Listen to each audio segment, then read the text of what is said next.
Los isomorfistas. ¿Te ha pasado que cuando pides un Uber te aparece un mensaje que asegura que este viaje es neutro en carbono? Eso no significa que el viaje no contamine. Significa que esta empresa, como muchas otras, está comprando créditos de carbono para compensar las emisiones que producen sus viajes. Tal como en la película del Lorax, ahora en el mundo se vende aire limpio a grandes empresarios. Los créditos de carbono son un método de compensación de emisiones de dióxido de carbono vigente desde 1992, que permite a grandes empresas y empresarios reducir el impacto de su huella de carbono. Este mecanismo pone en contacto a dos partes, el que conserva y el que contamina. Por un lado, las comunidades indígenas, campesinas y afro que habitan en los bosques y selvas firman contratos para cuidar estas zonas que tienen riesgos de ser taladas. Por otro lado, se encuentran los grandes estados, empresas o empresarios, quienes compensan la contaminación que generan en sus procesos productivos pagando por el cuidado de la selva. Pero, ¿qué representa un crédito de carbono? Un crédito de carbono es equivalente a 1 tonelada de dióxido de carbono que fue absorbida por un bosque o no fue liberada a la atmósfera por medio de proyectos que contribuyen a la mitigación de las causas que generan el cambio climático, como la reforestación o conservación de los bosques, la producción de energías eficientes y renovables, la disminución en el volumen de residuos y el cuidado de los cuerpos marinos. En este sentido, una empresa con carbono neutral es aquella que emite la misma cantidad de gases de efecto invernadero de los que compensa. Se ha popularizado la idea de que los créditos de carbono son una herramienta útil para enfrentar el cambio climático, pues estos permiten a las empresas demostrar su compromiso ambiental y promueven recursos e incentivos a las comunidades para que cuiden sus bosques. Pero también hay quienes argumentan que los créditos de carbono no ayudan a que los países más industrializados dejen de contaminar, pues no se les incentiva a la transformación de sus industrias. Además, puede ser una nueva forma de desigualdad en la que estos países dejan la carga de la conservación a los países del sur global. También se han visto casos en los que se venden créditos sin garantías de reducciones reales y se presentan conflictos de intereses entre actores que perjudican a las comunidades. Hoy en Los Isomorfistas vamos a mostrar desde un análisis interdisciplinar cómo los créditos de carbono responden a prácticas isomórficas y de desacoplamiento. Definición del greenwashing y ejemplos comunes. Los créditos de carbono utilizados de manera engañosa son un ejemplo de greenwashing, que es una estrategia de marketing en la que las empresas hacen afirmaciones falsas o exageradas sobre lo verde o ambientalmente responsable que es su producto o marca. En otras palabras, crean una imagen de sostenibilidad sin compromiso real con la reducción de las emisiones y la protección del medio ambiente. Además de la compra de créditos de carbono, las empresas hacen greenwashing por medio de publicidad, comerciales y etiquetas de colores con el fin de ganar legitimidad entre los consumidores. Por ejemplo, una empresa puede comercializar su producto como eco-friendly, simplemente porque cambió el color del empaque a verde sin hacer ningún cambio real en su impacto ambiental. O podrían destacar una donación a una organización benéfica ambiental mientras ignoran su historial de contaminación. Estas estrategias no solo buscan la aprobación de los consumidores, sino que también buscan evadir sanciones gubernamentales, ganar subsidios y ayudas estatales y alinearse con los estándares internacionales que exigen las organizaciones multilaterales.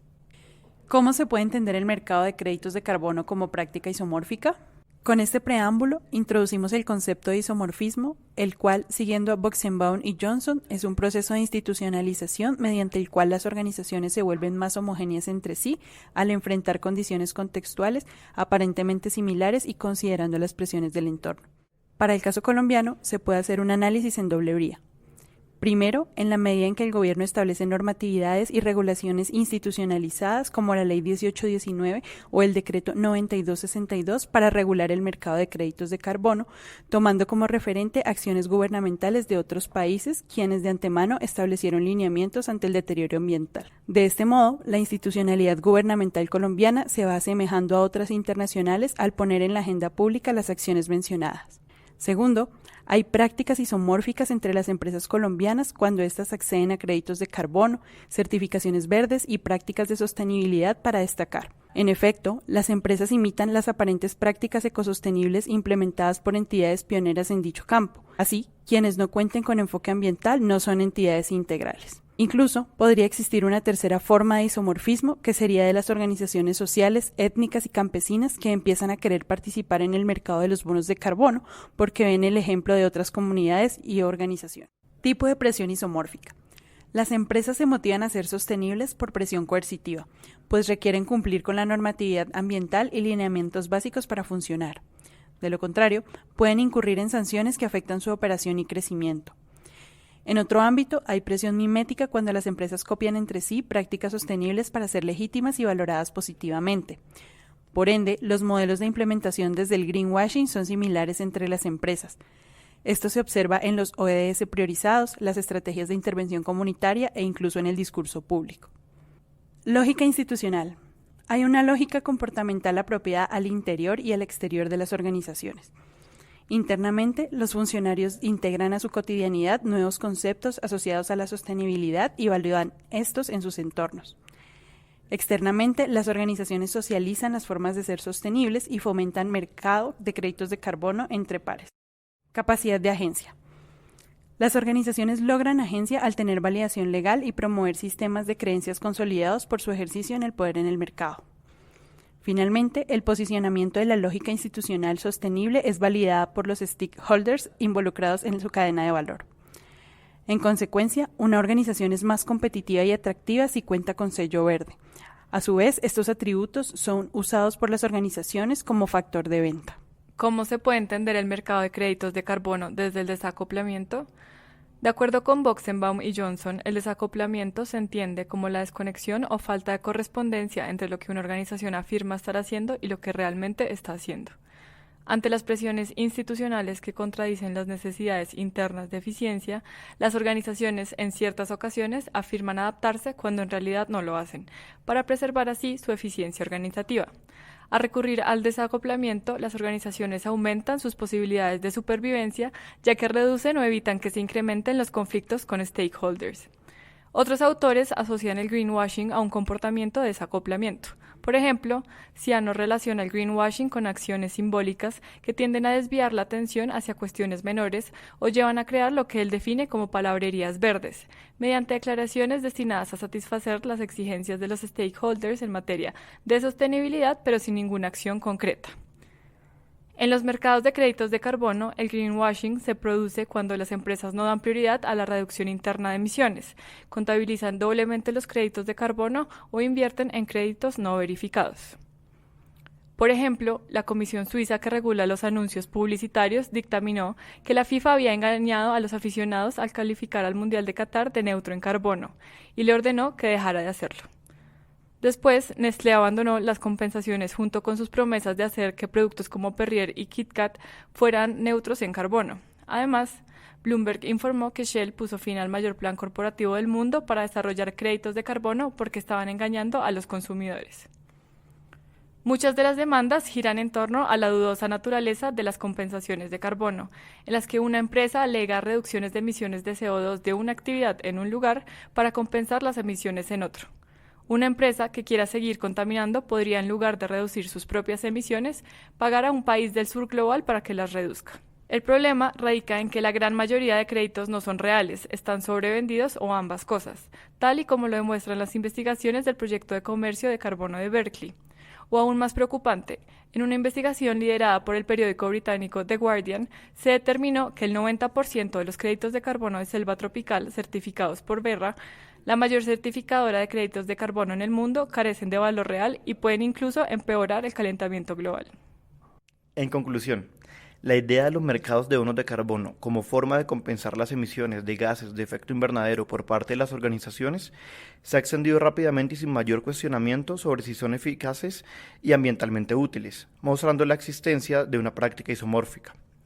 Ha sido tal su popularización que se estima que para el 2030 el mercado de carbono puede corresponder a más de 50 billones de dólares. Pero los bajos costos de adquirir estos bonos de carbono sumado a las dudosas metodologías usadas para certificar que las remociones o reducciones de gases realmente están ocurriendo, y a la facilidad de optar por una práctica que no implica ninguna afectación a la eficiencia institucional, han facilitado la ocurrencia de un desacoplamiento entre la estructura inicial de los mercados de bonos de carbono y la práctica. Es decir, las compensaciones ambientales que las organizaciones afirman estar teniendo realmente no están ocurriendo. Pero entonces, ¿son los créditos de carbono una estrategia inútil? No realmente.